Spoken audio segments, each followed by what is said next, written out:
What's going on, guys? This is the True Politician here, and today's video we're going to be discussing the overall 2030s and how much of a problem it is for the Democrats or the Dems. Their 2030s problem truly is. And again, I'm seeing a lot of coping saying that, oh, it's not really a big issue, and we're going to have this massive blue wave that, yada yada. And I have discussed in previous videos and future videos that's likely not going to happen. Like, yes, they could barely retake the House and maybe flip a Senate seat or two, mostly maybe one with North Carolina, but definitely not like a 2018 or like a Diet 2006 midterm. But again, just looking in the future, which is going to be creeping up on us sooner than later, the 2030s apportionment forecast. And as you can see, and again, there's many variants of this. I've seen one with like Florida's gaining four and like zero gain to Georgia, but like New Jersey lose one. New York, I seen some that shows that New York is losing 2 to 3 electoral college votes. I seen some of California losing five. So this is subject to change, but the basic, I guess you can say, of all these apportionment forecasts that Republicans gain, Democrats basically don't gain anything, which is huge. And again, the ones that Republicans are quote unquote losing is basically like swing states like Wisconsin and Pennsylvania, but it's only by one. As like deep blue areas, very liberal states such as Illinois, Rhode Island, New York, California, they're losing, and Republicans are gaining. And again, you have like very deep red states like Texas, Florida, Utah, and Idaho, and even Arizona, which again voted for Trump by five. And we're going to look at the Senate, but also the presidency for the most part in the 2030s, which does go in effect in 32, which again, Democrats, oh boy, the map is not very pretty. And again, this is the 2024 election with Donald Trump's 312, and this basically would have been the exact same, but with the 2030s apportionment. And as you can see, yeah, that is not good. And also, about one more thing about this apportion map, this is taking in interstate migration. Like the census takes in, because again, we have illegal aliens that should not be here that counted towards the census.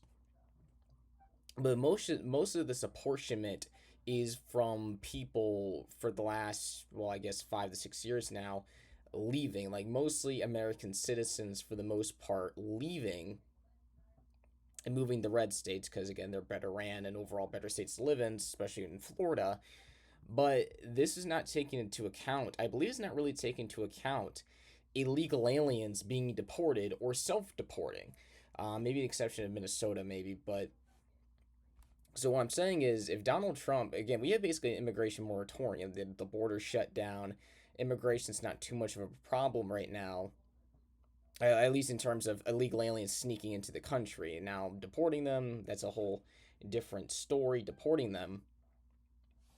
But in terms of illegals coming in, we're not really getting any illegals coming in, just getting them out.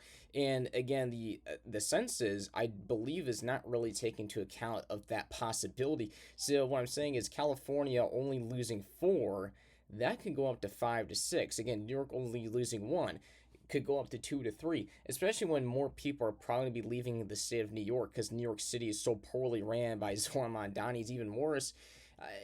I think the schedule the subject to change. So again, as you can see, this is the 2024 election results if the 2030s apportionment was put in, implemented. And as you can see, Donald Trump could have lost the entire Rust Belt and still won.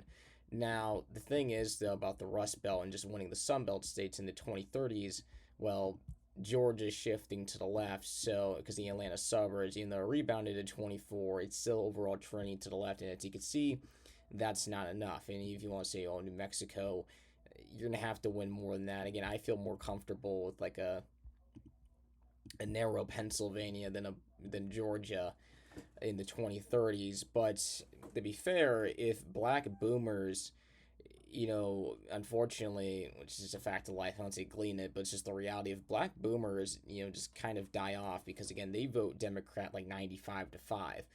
But if younger black voters, they keep on shifting slightly to the right, because again, like younger black voters, they vote Democrat like like 80 to 20 compared to black boomers, which they vote Democrat basically 95 to 5. So if Republicans are able to cling on to some younger, black voters and like the white evangelical Christians really, turn out in droves, maybe in the 2030s, Republicans could narrowly hold on to Georgia.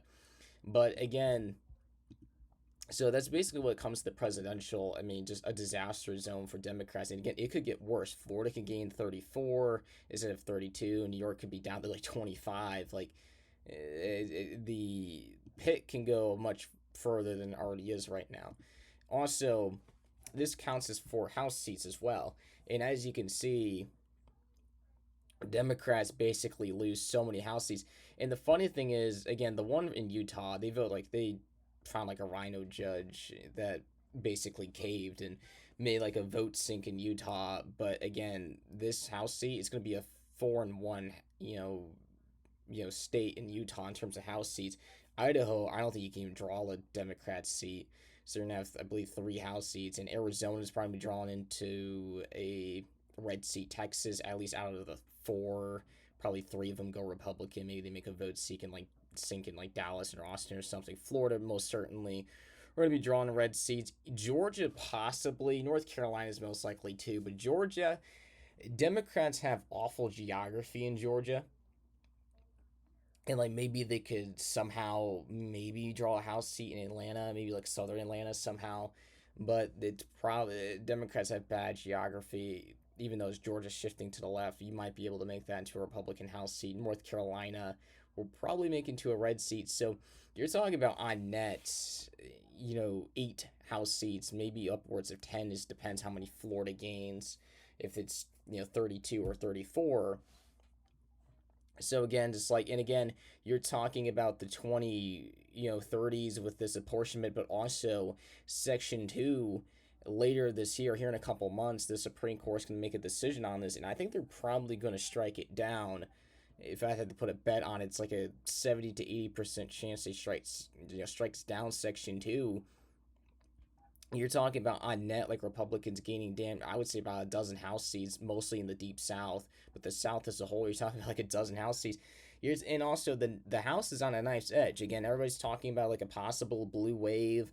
Again, I think Democrats on net gain at most like 15. It's not going to be 2018 where they gain 40. They're probably going to gain 15 on the high end.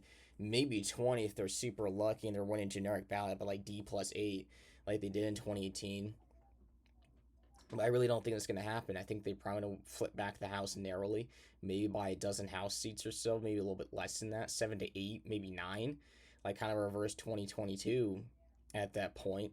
And again, you add in these 2030 census House seats, you add Section 2 of the VRA being overturned, and also possibly overall trends like the Rio Grande Valley. There's the Texas 28th and 34th.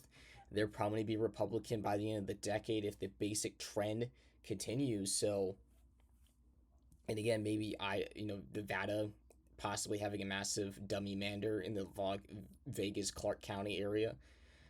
Like there's definitely some, and again, Ohio's 13th and 9th, I believe. Even though they probably won't go Republican this midterm, by the end of the decade they'll go Republican. So there's a lot of House seats that right now are kind of blue, but you take in again the 2030 census, you take into account overall base trends of House seats and House districts trending to the right. I'm not saying they're guaranteed, but there's a decent shot. If you take into account Section 2 of the VRA likely being overturned, it's you could talk about Republicans basically damn near a permanent majority in the House. I mean, the House is literally on a knife's edge right now. Again, I think Democrats will narrowly take it, but the key word's narrowly. They barely retake the House. So yeah, the House, the presidency is not looking good. And again, if you look at the Senate, is not much better.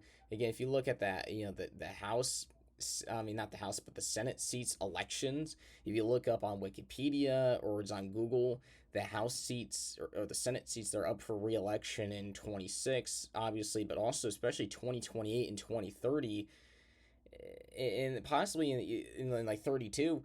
it's not looking so high to the point that like Democrats might be permanently not locked out of the Senate where things stand, as at least as of right now, for the foreseeable future.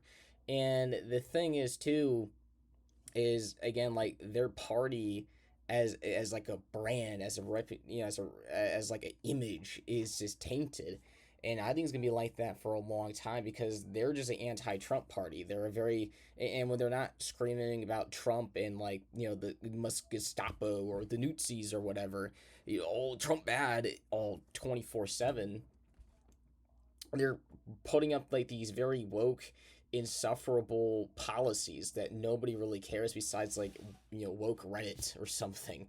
Is honestly ridiculous. They don't have any solutions besides being like very far left. And again, in the midterm off year election, sure that could work, but at presidential elections, that's not going to work. And again, it's not going to work even more so in the 2030s when you're probably going to have a competent JD Vance running for a second term in 32, and this is when the census goes into effect. And again, I know there's a little uneasiness with the economy and like the war in Iran, which again we had a ceasefire. We see how long that lasts. I think Donald Trump's basically has things under control and things are going relatively well. But if he's able to wrap up this war and like gas prices go down and things just get better overall in 2028, and like Vance wins in 28 with a somewhat okay, decent economy. I wouldn't say great economy, but a solid economy. Things are going to be looking very bad for Dems. And again, this is kind of why I've been saying like 2028 might be their last chance. And if they don't win in 28, which even then, the electoral college map doesn't look too good for them there. Obviously, the 30s map looks way worse. They might be kind of permanently locked out of power in all three chambers of government for a while. I wouldn't say permanently, but for a while. It'd be kind of like a mini ice age for Democrats. They might be entering, where they might not have any political power for 4 to 6 years. It might take them a little bit. But anyways, guys, this is the end of the video. Please like, comment, and subscribe. And this is the True Red Politician signing out. Later.